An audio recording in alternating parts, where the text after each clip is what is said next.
Bon dia i benvinguts, benvingudes a una nova càpsula de coneixements de física i química de primer de batxillerat, amb la que tancarem la part dedicada als gasos. Aquesta serà una càpsula, jo crec que molt assequible, sempre que després tingues en compte d'afegir les fórmules que veuràs en el formulari o en un resum, perquè solen ser utilitzades en segon de batxillerat i fins i tot en ocasions en selectivitat, en alguna pregunta de selectivitat.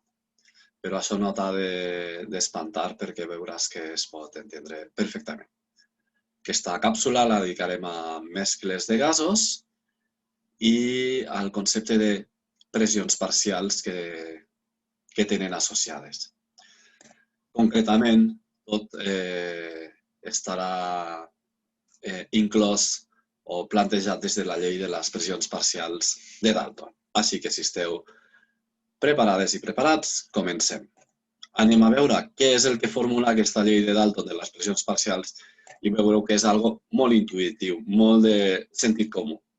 En aquesta imatge el que veiem són tres gasos genèrics A, B i C que el que tenen en comú és que estan en un mateix volum, o sigui, en diferents recipients, però que ocupen un mateix volum i a una mateixa temperatura. Quina és la idea? Si tinguérem per separat el gas en aquest mateix volum, estaria amb un número de molècules o de mols que ve representat pels punts rojos que veiem, estaria exercint una pressió P sub A. El mateix passaria pel gas B, exerciria una pressió P sub B, i pel gas C, que exerciria una pressió P sub C. Si ara aconseguirem mesclar aquests tres gasos en el mateix volum i sense perdre substància, és a dir, el mateix número de mols del gas A, el mateix número de mols del gas B, el mateix número de mols del gas C, els combinem en un mateix volum, aquesta mescla, la pressió que exercirà serà una pressió total igual a la suma de les pressions parcials. P sub A més P sub B més P sub C.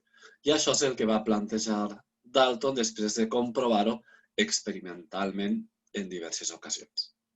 Veurem que en un cas concret, per exemple, podríem tenir 0,60 mols d'hidrogen, hidrogen molecular, H2, a una pressió parcial, o una pressió, en aquest cas, seria la de l'hidrogen que estaria sol en el recipient de l'esquerra, de 2,9 atmosferes. Per altra banda, tindríem 1,50 mols d'heli exercint una pressió de 7,2 atmosferes en un volum idèntic a l'anterior. Si ara en aquest mateix volum, ni que sigui en un tercer recipient, però ocupant un mateix volum, aconseguirem mesclar els dos gasos conservant el número de mols que en tenim de cada un, tindríem un número de mols total de la suma, 2,10 mols de gas, i la pressió total que exercirien la combinació d'aquests mols, d'aquests dos gasos, seria la suma de les pressions totals, 2,9 més 7,2, 10,1 atmosferes. Ara el que veurem serà quines són les fórmules que estan associades a aquesta llei de Dalton, sempre recordant que aquesta llei es verifica a volum i temperatura constant. Això és molt important. Ara, en el cas concret que hem plantejat, d'hidrogen amb heli que es mesclen, el que hem vist és que la llei de Dalton ens diu la pressió total de la mescla serà igual a la suma de les pressions parcials que exercirien cada un dels gasos si estigueren sols ocupant tot el volum. Seria la suma de la pressió d'hidrogen si només tinguérem hidrogen en aquest volum més la pressió d'heli si només tinguérem heli en aquest volum. Fixeu-vos que ara, recordant la llei dels gasos ideals, P per V igual a NRT. Aquestes pressions es poden expressar com P per V, podem passar-la a V dividint NRT dividit per V. Així que la pressió total serà igual, o es podrà calcular com el número de mols total per R per T dividit pel volum. I serà igual a la pressió parcial d'hidrogen, que es pot calcular com número de mols d'hidrogen per R per T dividit pel volum, més la pressió parcial d'heli, que es pot calcular com número de mols d'heli per R per T dividit pel volum. Fixeu-vos que, per altra banda, és molt interessant el que obtenim si dividim una de les pressions parcials, per exemple la d'hidrogen, entre la total, i expressem cada una d'aquestes pressions en funció de la fórmula dels gasos ideals. Número de mols d'hidrogen per R per T dividit per V, i en el denominador tindríem número total de mols de gasos, evidentment de gasos, per R per T dividit per V. Què passa? La R és una constant, la temperatura del volum hem posat com a condició que es manté constant, per tant es pot tatxar en el denominador i en el denominador, i obtenim una relació molt senzilla, que el que ens diu és que el quocient entre la pressió parcial del gas que siga i la pressió total, en aquest cas el gas és hidrogen, és igual al número de mols del gas concret, d'hidrogen en aquest cas, dividit entre el número de mols total.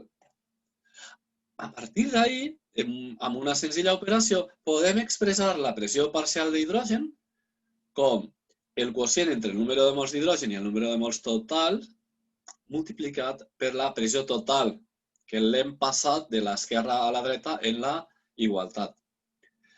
Això se sol expressar d'aquesta forma, com un símbol semblant a la X, realment és una lletra grega, que representa la fracció, s'anomena fracció molar. Per què fracció molar? En aquest cas d'hidrogen, perquè és una fracció en la que dividim el número de mols d'hidrogen entre el número de mols total, com que estem dividint número de mols, i és una fracció, d'ahir el terme fracció molar. I se sol representar com aquesta lletra, que si la saps dibuixar bé, i si no, fas una X majúscula i com a subíndex poses el gas concret. Per tant, què és el que estem veient? Doncs que la pressió parcial de l'hidrogen es pot calcular com la fracció molar d'hidrogen multiplicada per la pressió total, on aquesta fracció molar és el quocient entre el número de mols d'hidrogen i el número de mols total.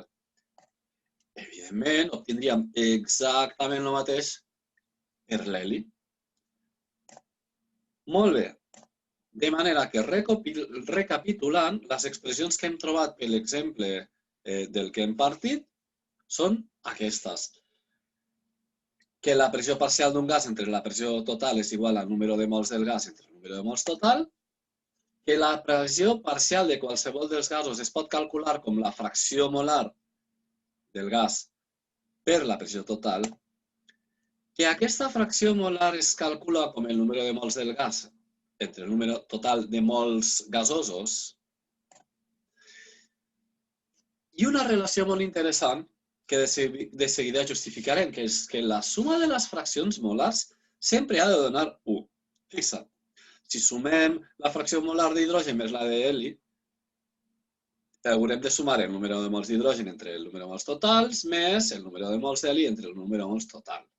Però aquest número de mols total és la suma del número de mols de cada gas, per tant, els d'hidrogen més heli. Ho veieu? Ho hem posat en dos denominadors, que com que en realitat són un denominador comú, es poden posar en comú, i al sumar els numeradors veiem que obtenim el número de mols d'H2 més el número de mols d'heli, que és exactament el mateix que tenim en el denominador. Així que queda demostrat que efectivament la suma de les fraccions molars és sempre igual a 1.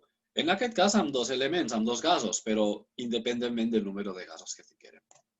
Molt bé, anem a veure com expressaríem tot això de forma general, que és el que tenim en la il·lustració de la dreta per 3 gasos, però que podrien ser 4, 5, 2, els que siguin.